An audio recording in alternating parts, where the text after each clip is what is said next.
Okay, so like get this right. Mm. Could we be like on the verge of some crazy domino effect Yeah. where like all these authoritarian regimes like around the world start toppling? Yeah, no, I know it sounds a little dramatic, it but does. honestly, what's happening in Syria right now has like a lot of experts saying it's actually a real possibility. Yeah. No, it's definitely like a pivotal moment. We're talking about the potential collapse of the Assad dynasty. I mean, they've ruled Syria for like 50 Right. years. That's huge. And that's what we're diving into today with this like really fascinating analysis we found. It's called the Syrian conflict, a perfect storm of geopolitics and the fragility of authoritarian rule. Hmm.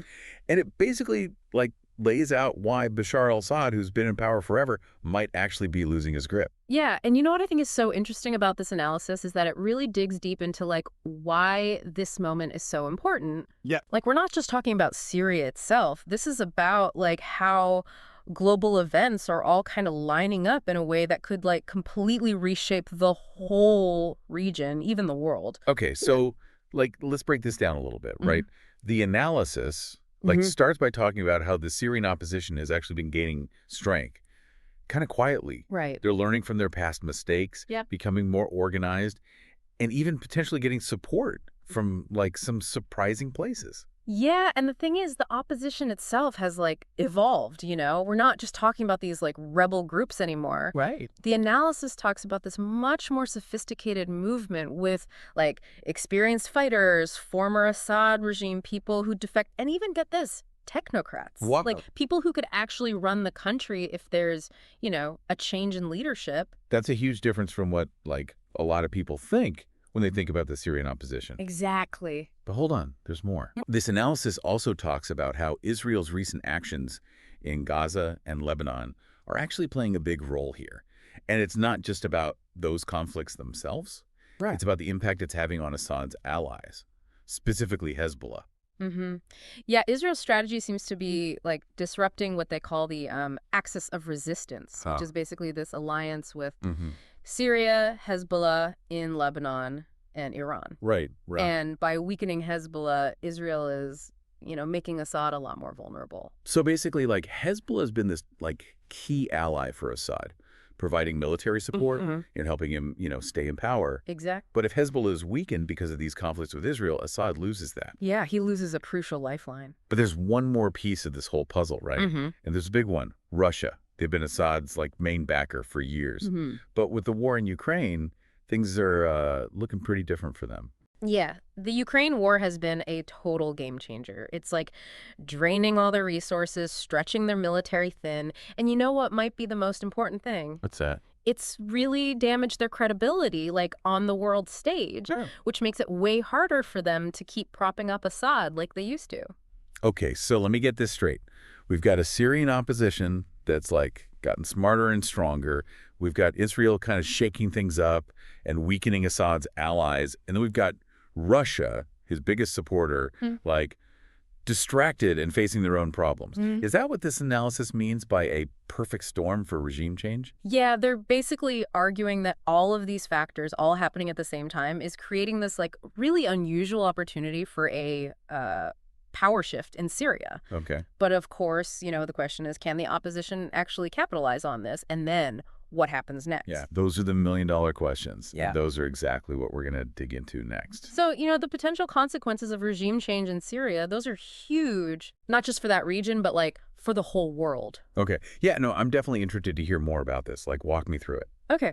So, like, for starters, Yeah. just imagine the impact on other authoritarian regimes, right? Mhm. If a leader like Assad, who's held onto power so fiercely for so long, if he can be toppled, it could, like, embolden opposition movements in other countries. Right, right. I mean, think about places with similar situations. So it's kind of like a demonstration effect. Like Right. other groups see that it's possible and they think, hey, maybe we can do it too. Exactly. And then that could have this, like, cascading effect, Yeah. leading to, like, instability and even uprisings in places where these authoritarian leaders have been in control forever. Yeah. Wow. That's like a pretty big deal. Are there any like specific countries or regions you see this happening in? It's hard to say for sure. Right. But the analysis, it points to places like Iran, Okay. where, we've already seen all these protests against the regime, and maybe some countries in Central Asia where, like, those leaders have had a tight grip on power for years and years. It's crazy to think that, like, something that happens in Syria could have such a huge impact on places thousands of miles away. Yeah. But this analysis, it goes even further, right? Yeah. It talks about this potential winter offensive. Yes, and this is where it gets, like, really interesting. Okay. Okay, so the winter offensive basically refers to this idea of, like, a coordinated global effort to, challenge authoritarian rule. Mm-hmm. Like, think of it as this, like, confluence of all these things happening at once. Okay. Protests, political pressure, and maybe even more. Wait, hold on. So you're saying like a global movement against authoritarianism. Yeah. That sounds like, I don't know, something out of a movie. I know, it does. So like, how realistic is that? Well, it's definitely ambitious. Yeah. But, I mean, think about it. Look. We're already seeing, like, this rise in global activism and how interconnected everything is.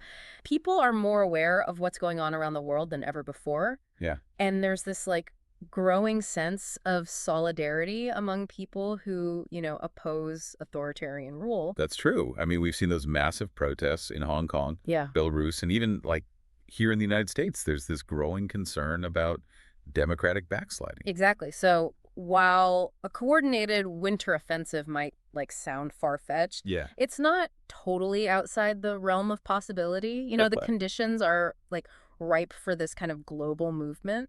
So let's say hypothetically that this winter offensive does gain momentum, right? Okay. What would that actually look like? I mean, it's hard to say for sure, but the analysis, it kind of suggests this multi-pronged approach. Okay. So there could be, like, coordinated protests and demonstrations in major cities all around the world Yeah. to put pressure on governments to, take a stand against authoritarianism. Right. There could be these campaigns to, like, expose human rights abuses and corruption in these regimes using, like, social media and investigative journalism. Right. And you could even see, like, economic sanctions and diplomatic pressure brought to bear on these countries. Wow, that's a lot. It is. But, thinking back to what you were saying earlier about, like, the Syrian opposition, it's so interesting how they've gone from just, like, fighting against Assad to potentially playing a role in this, like, much bigger global movement.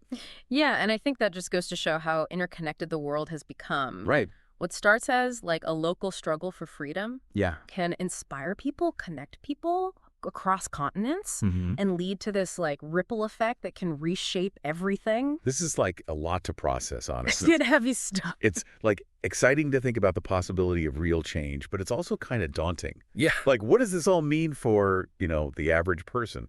Where do we fit into all of this? That's the question, isn't it? Yeah. And I think the answer is, like, really simple. We need to pay attention.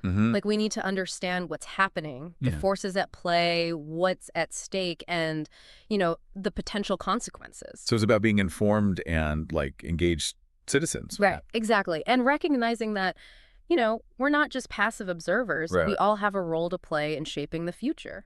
Okay, I think I'm starting to see the bigger picture here. So where do we go from here? Like, what are the next steps? So we've talked about, like, this perfect storm that's maybe brewing in Syria, and the whole idea of a global winter offensive against authoritarianism, Yeah. But it all just seems, so huge, so complex. Like, Yeah. what can we even do as just, like, regular people to actually make a difference? It's really easy to, like, get overwhelmed by all of this, by the scale of these global challenges, right? No. But it's important to remember that, like, every single movement for change starts with just individuals taking action. So, like, even small actions can make a difference, create that ripple effect. Yeah, absolutely. The first thing, the most important thing is to stay informed. Like, actually understand what's happening, who's involved, and the potential